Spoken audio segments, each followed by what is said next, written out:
नमस्कार, अपना खास शो लेकर हाजिर हूं मैं आलोक।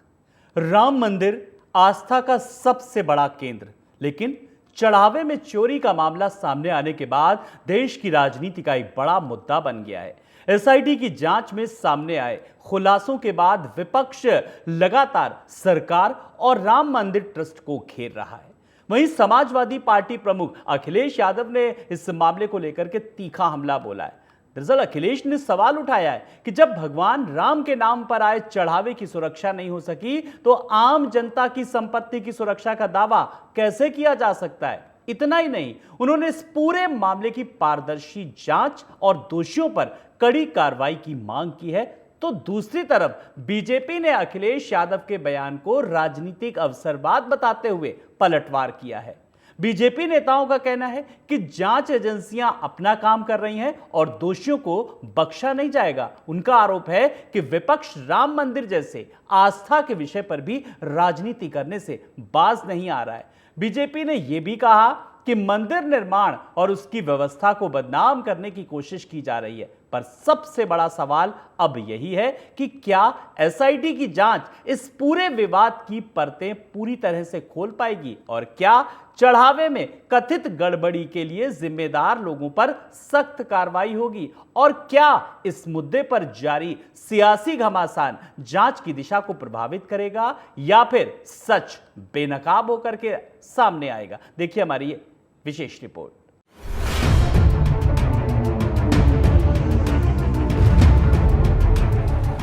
अयोध्या के राम मंदिर में चढ़ावे की कथित चोरी के मामले ने अब सियासी रंग ले लिया है। समाजवादी पार्टी के अध्यक्ष अखिलेश यादव के बयान के बाद बीजेपी और सपा आमने सामने हैं। एक और विपक्ष चढ़ावे की सुरक्षा और पारदर्शिता पर सवाल उठा रहा है, तो दूसरी ओर बीजेपी इसे राम मंदिर को बदनाम करने की साजिश बता रही है। सपा प्रमुख ने लिखा, पूरी दुनिया के आस्थावानों से बड़ा बड़ा चंदा दान उगाहो, नकली रसीद छपवा कर कटवा कर घपला करो, न्यास के नाम पर अपने लोगों को सेट करके भ्रष्टाचार का व्यास बढ़ाओ और फिर धर्म धन में सेंधमारी करो, सीसीटीवी और अन्य सबूत गायब कर दो, राज खुल जाएं तो 2 नंबर के काम के लिए नंबर 2 को आगे करके फुर्र हो जाओ। मामला रफा दफा करने के लिए झूठे आरोपों से ध्यान भटकाओ और फिर मौका पाते ही धर्म, संस्कृति, देश, व्यक्ति और भावनाओं को उकने के लिए देश, व्यक्ति और भावनाओं को ठगने के कुचक्र को बार बार दोहराने की शताब्दी मनाओ।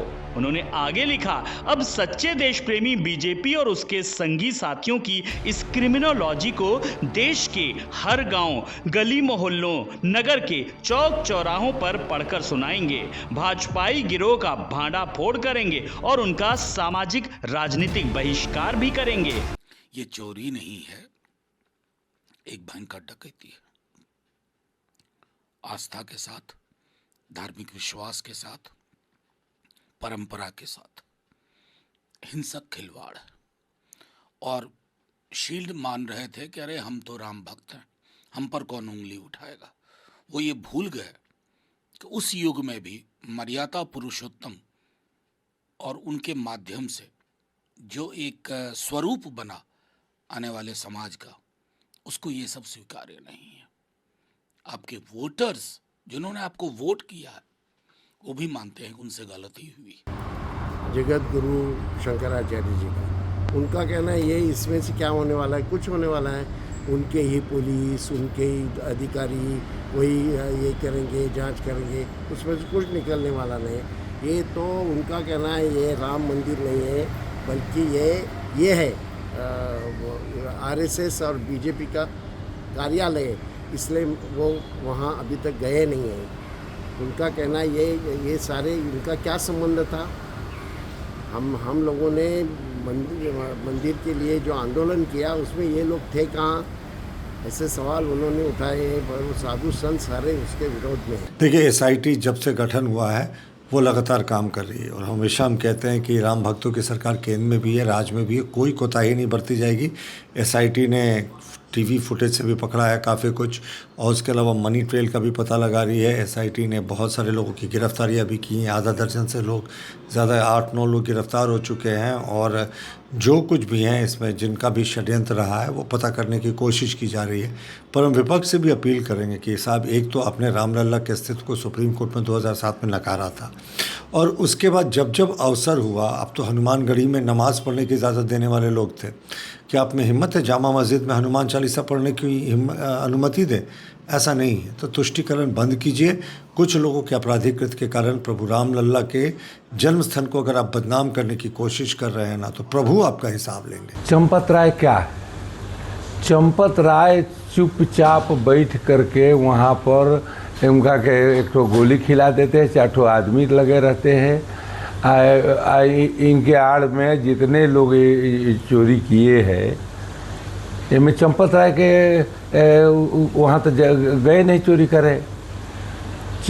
ये देखा करके कर जो एक आया है महाराष्ट्र से, गोपाल राव, इसने सारा इसने, और अनिल मिश्रा, तो ये पहले के ही कुल बैठी है सब दलिदर। तो ये भगवान राम के साथ है ऐसा गद्दारी किए हैं लोग। इनको भगवान राम जी स्वयं दंड देंगे, और कोर्ट भी या समाज भी दंड देगा।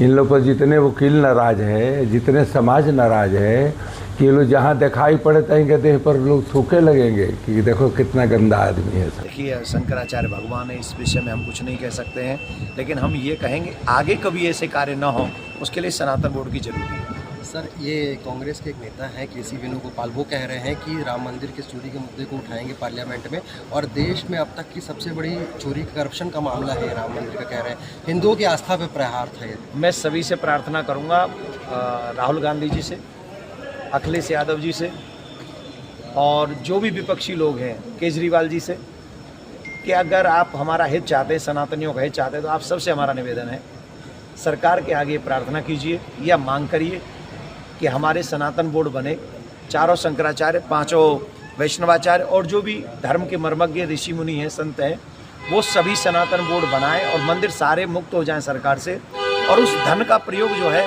वो भारत की सनातनी गरीब जनता में प्रयोग में आए, गौ माता की सेवा में आए, और वो निःशुल्क हॉस्पिटल बनाने, मॉडर्न गुरुकुलम्स बनाने में, साइंस विद सनातन में काम आए, जिससे आने वाली पीढ़ी बच सके, सिया जैसे बच्चे अब हमारे आगे ना हो। यही प्रार्थना हम चाहेंगे। सपा मुखिया के इस पोस्ट के बाद घमासान तेज हो गया। राम मंदिर केवल एक धार्मिक स्थल नहीं, बल्कि करोड़ों लोगों की आस्था का केंद्र है। ऐसे में चढ़ावे से जुड़ा हर सवाल संवेदनशील बन जाता है। इसीलिए इस मामले में पारदर्शी जांच और तथ्यों के आधार पर कार्रवाई बेहद महत्वपूर्ण मानी जा रही है। जांच पूरी होने के बाद ही स्पष्ट होगा कि आरोप कितने सही हैं, और यदि कोई अनियमितता हुई है तो उसकी जिम्मेदारी किसकी बनती है। एसआईटी की जांच के दौरान कई कर्मचारियों और संबंधित लोगों से पूछताछ की गई। जांच में सीसीटीवी फुटेज, रिकॉर्ड और वित्तीय दस्तावेजों की भी जांच हुई। सूत्रों के मुताबिक जांच में कुछ ऐसे तथ्य मिले हैं जिनके आधार पर आगे की कार्रवाई की जा रही है। जांच के दौरान यह भी सामने आया कि सुरक्षा व्यवस्था को मजबूत करने के लिए पुलिस की ओर से पहले ही आर्टिफिशियल इंटेलिजेंस आधारित कैमरे लगाने का सुझाव दिया गया था। दावा है कि यह प्रस्ताव संबंधित अधिकारियों तक पहुंचा था, लेकिन उस पर अमल नहीं हुआ। अब यही पहलू भी जांच का हिस्सा बना हुआ है कि यदि आधुनिक निगरानी व्यवस्था होती तो क्या कथित गड़बड़ियों को रोका जा सकता था। यही तो हम बार बार कह रहे हैं कि मूर्ख मत बनाइए। आप ही ने एफआईआर ट्रस्ट ने कराई है, ट्रस्ट पर ही चोरी का इल्जाम है, एसआईटी ने क्यों नहीं एफआईआर कराई? एफआईआर तो एसआईटी को करानी चाहिए थी ना। क्या वजूद है उसका इसके बिना? और इसलिए नहीं है क्योंकि एसआईटी में जो लोग हैं वो उसी सरकार ने बनाए जिस सरकार के नेतृत्व में इस ट्रस्ट का निर्माण हुआ, मंदिर का निर्माण हुआ, और कहीं ना कहीं इस पूरे मामले के तार आरएसएस हेडक्वार्टर से और बीजेपी हेडक्वार्टर से जुड़ते हैं। तो अभी तो ये सारे अधिकारी नतमस्तक है जिनको इसमें लगाया है, तो मैं ये उनसे उम्मीद नहीं कर सकता कि वो न्याय करेंगे। और वैसे भी जिसने धर्म का इस्तेमाल, राम का इस्तेमाल सत्ता पाने के लिए किया हो और फिर उसी राम के चढ़ावे को चोरी कर लिया, तो ऐसे लोगों से मैं कोई न्याय की निष्पक्ष जांच की मैं उम्मीद नहीं करता। अयोध्या तक के आज दर्शन उन्होंने किए नहीं, कभी अयोध्या राम जन्मभूमि पे गए नहीं, राम मंदिर में गए नहीं। सभी जब माननीय विधायक गए थे, उनके 2-1 विधायक भी गए थे दर्शन करने, लेकिन वो दर्शन करने अयोध्या गए नहीं।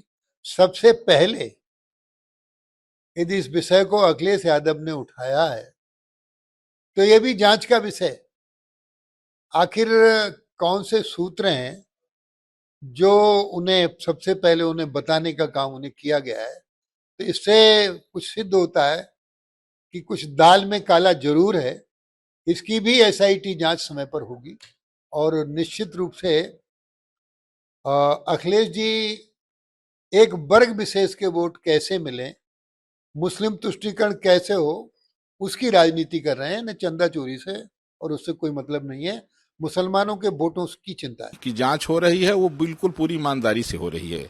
इसमें ये बात अलग है कि जो राम विरोधी लोग हैं वो तो हल्ला मचाएंगे ही, क्योंकि उन लोगों का ही षड्यंत्र रहा पूरा। ये राम विरोधियों का षड्यंत्र था ये जो चोरी हुई है। अब स्वाभाविक है कि राम मंदिर में जो सेवादार रखे जाते हैं वहाँ ये तो नहीं पूछा जाएगा कि तुम किस पार्टी से जुड़े हुए हो। तो उसमें वो टिन्नू यादव नाम का जो व्यक्ति था, जो चंपत राजी का ड्राइवर था, उसने वो अखिलेश यादव से मिल करके, और चूंकि वो गणना कर्मियों का मुख्य रहा, उसी के पास चाबी रहती रही, तो उसने ही सारा जो है खेल किया है और उसने ही जो है तो सूचना दिया है। और ये सारा का सारा जो इंडी गठबंधन है, जो सनातन के खिलाफ हमेशा जो है कोई न कोई षड्यंत्र रचता रहता है। और अखिलेश यादव जी के तो अभी माननीय मुलायम सिंह जी तो नहीं रहे, जिन्होंने कहा था कि मुसलमानों का विश्वास जीतने के लिए हिंदुओं को मरवाना जरूरी था, लेकिन राम गोपाल यादव जो अखिलेश के चाचा हैं अभी भी जिंदा हैं। उन्होंने संसद भवन में बयान दिया था, आज भी वो बयान सब जगह उपलब्ध है सोशल मीडिया पर। वो बोले थे कि हमने गोली चलवाया, हमने मरवाया है, और हमने कहा था परिंदा पग नहीं मारेगा। लोग चढ़ तो गए गुम्मज पर, लेकर उतर नहीं पाए। तो यही अखिलेश यादव हैं जो आतंकवादियों के मुकदमा वापस ले रहे थे। यही अखिलेश यादव हैं जो कहते हैं गौशाला से बदबू आती है। यही अखिलेश यादव हैं मुजफ्फरनगर के दंगों में एक तरफा केवल मुसलमानों को मुआवजा दे रहे थे, हिंदुओं को उपेक्षित कर दिए थे, तब सुप्रीम कोर्ट ने फटकार लगाई थी। तो ये राम विरोधी और राष्ट्र विरोधी लोग हैं। भाजपा को, संघ को, विहिप को बदनाम करने के लिए इनकी बड़ी साजिश रही। ये पवित्र नगरी है अयोध्या में, राम का मंदिर, भगवान राम का मंदिर। अयोध्या में लोगों को आना चाहिए, लोग दर्शन करें, पूजा करें। सवाल है यहाँ जो घटनाएं जो घटी हैं उसके लिए ट्रस्ट जो है सक्षम रहा, और जिन लोगों ने गलत किया आज वो सलाखों के पीछे हैं।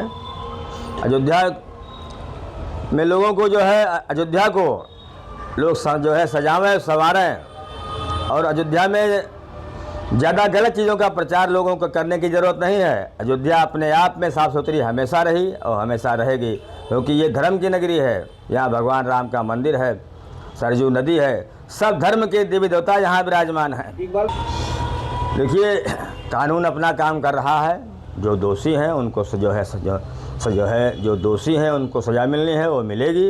वहीं चढ़ावा चोरी मामले में आरोपी रमाशंकर मिश्रा और रिटायर्ड बैंक कर्मी सुभाष श्रीवास्तव को पुलिस ने 14 घंटे की रिमांड पर ले लिया है। पुलिस फैजाबाद जेल पहुंची और दोनों को पुलिस लाइन लेकर गई।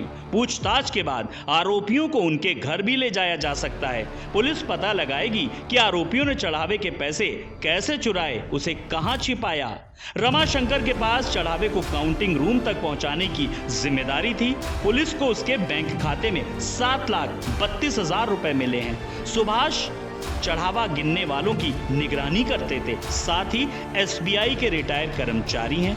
वहीं सपा प्रमुख अखिलेश यादव के बयान बीजेपी राम मंदिर के मुद्दों पर लोगों को गुमराह कर रही है और 2027 में उसे सत्ता से बाहर कर दिया जाएगा। और बीजेपी ने कहा कि जनता ही तय करती है कि कौन रहेगा कौन जाएगा। जनता पहले ही विपक्ष को राजनीतिक रूप से नकार चुकी है। राम मंदिर आस्था का केंद्र बना हुआ है। अगर वहां चोरी हुई है तो जिम्मेदार लोगों को संविधान के अनुसार सजा दी जाएगी। मुख्यमंत्री ने एसआईटी जांच के आदेश दिए हैं। जांच पूरी होने दें, तब साफ हो जाएगा कि दोषी कौन है। एसआईटी के तरफ सबका निगाह है और सबने एसआईटी पर भरोसा जताया है। रिपोर्ट आने के बाद ही यही बताया जा सकता है कि एसआईटी ने कुछ लिपापोती एसआईटी ने भी तो नहीं किया है, या उसने बिल्कुल मुख्यमंत्री जी के कथनानुसार दूध का दूध और पानी के आधार पर ही उसने जांच पड़ताल किया है। और एसआईटी ने जांच के दायरे में किन किन विषयों को लिया है, क्योंकि राम मंदिर का मुद्दा चढ़ावा गमन से होते हुए बहुत से अनियमितताओं के तरफ तक पहुंच गया था, इसलिए उन विषयों को उसमें समाहित किया गया है, समायोजित किया गया है कि नहीं, यह भी देखना होगा। एक ही दिन का खर्चा 100 करोड़ से ज़्यादा दिखाया गया जिस कार्यक्रम का, उस कार्यक्रम में लोग पंखाई और पानी के लिए भी तरस गए थे। तो इन सारे विषयों को देखते हुए किन विषयों को लिया है, किन विषयों को नहीं स्पर्श किया है, उसके बाद ही कहा जा सकता। बाकी मुख्यमंत्री जी के बातों पर सबको विश्वास है, इसलिए एसआईटी पर सभी ने विश्वास जताया है और एसआईटी की सभी लोग प्रतीक्षा कर रहे हैं। और मात्र अयोध्या ही नहीं, मात्र राम मंदिर से जुड़े हुए ही लोग नहीं, संपूर्ण विश्व का निगाह इस समय अगर कहीं है तो अयोध्या पर है। तमाम विषय इसमें आए, जो अयोध्या के मुद्दे को इधर से उधर कर देना चाहा, लेकिन अभी भी आप देख रहे होंगे कि 1 महीने से अयोध्या का विषय अभी भी अपना स्थान बनाए हुए है और विषय भटकाने के बाद भी विषय इधर से उधर नहीं भटक पा रहा है। क्यों? क्योंकि राम जन्मभूमि बहुत बड़ा आस्था का केंद्र है, श्रद्धा का केंद्र है। बड़े लंबे संघर्ष के बाद हिंदू जनमानस इसे प्राप्त। तो इसके बारे में कुछ कहना अभी वर्तमान में उपयुक्त नहीं होगा। लक्ष्मी के सूत्र 4 हैं, धर्म अग्नि नप चोर, जेठे के अपमान से 3 करत घर तोड़। लक्ष्मी जी के 4 बेटे हैं, धर्म, अग्नि, राजा और चोर, और ये हर घर में रहते हैं। हर घर में आग रहती है, हर घर में राजा होना चाहता है, हर घर में शिशुपन में बचपन से ही चोरी करने की, भोजन करने की रुचि के अनुसार से कुछ माँ से, पिता से, परिवार से छिपा के निगल लेने की पद्धति जन्म से ही है, पर इसके लिए संस्कार दिए गए हैं। परद्रव्येषु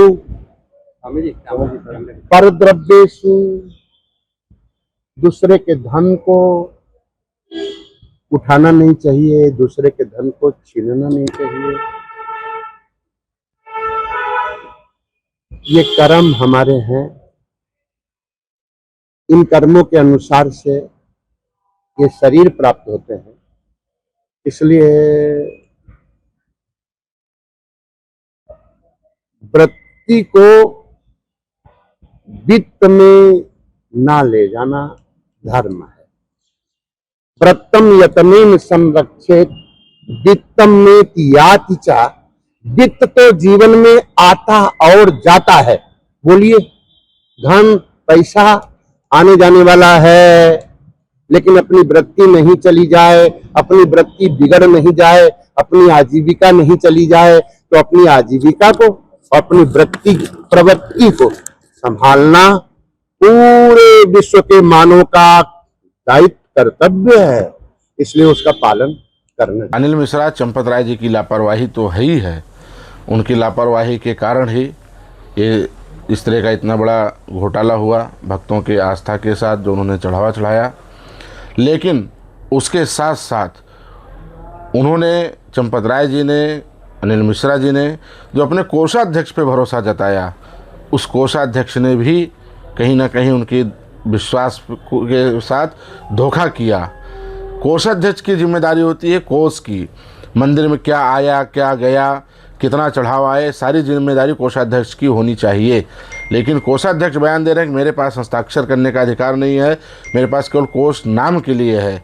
तो जब नाम के लिए है तो आपको तत्काल प्रभाव से इस्तीफा दे देना चाहिए। लेकिन आज भी आप उस पद के लिए एकदम तटस्थ हैं कि मैं नहीं छोड़ूंगा। अरे भाई, क्यों नहीं छोड़ोगे? आप सन्यासी हैं, आप महात्मा हैं, और आप एक कुर्सी से आपको इतना मोह हो गया है, ये बहुत दुर्भाग्यपूर्ण है। आप कुर्सी के लालच में, पद के लालच में अपना संतत्व खो बैठे हैं। आप किस बात के संत हैं? धिक्कार है आप। ये जो सब लोग हैं जो आज राम मंदिर का विरोध कर रहे हैं, ये लोग चढ़ावे की बातें कर रहे हैं, विभिन्न प्रकार की बातें कर रहे हैं। आज तक ये लोग राम मंदिर में दर्शन करने तक नहीं गए हैं। ये वही लोग हैं जिन्होंने राम को काल्पनिक बताया।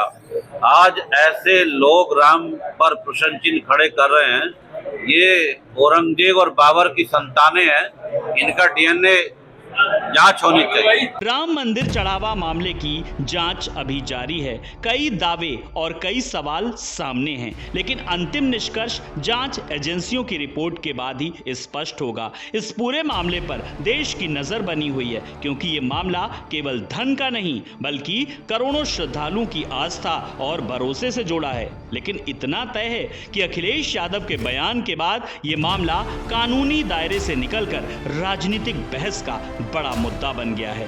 अब नजर एसआईटी की जांच और उसकी अंतिम रिपोर्ट पर टिकी है, क्योंकि उसी से स्पष्ट होगा कि आरोपों में कितना दम है और आगे क्या कार्रवाई होगी। Bureau report, TV 27 news.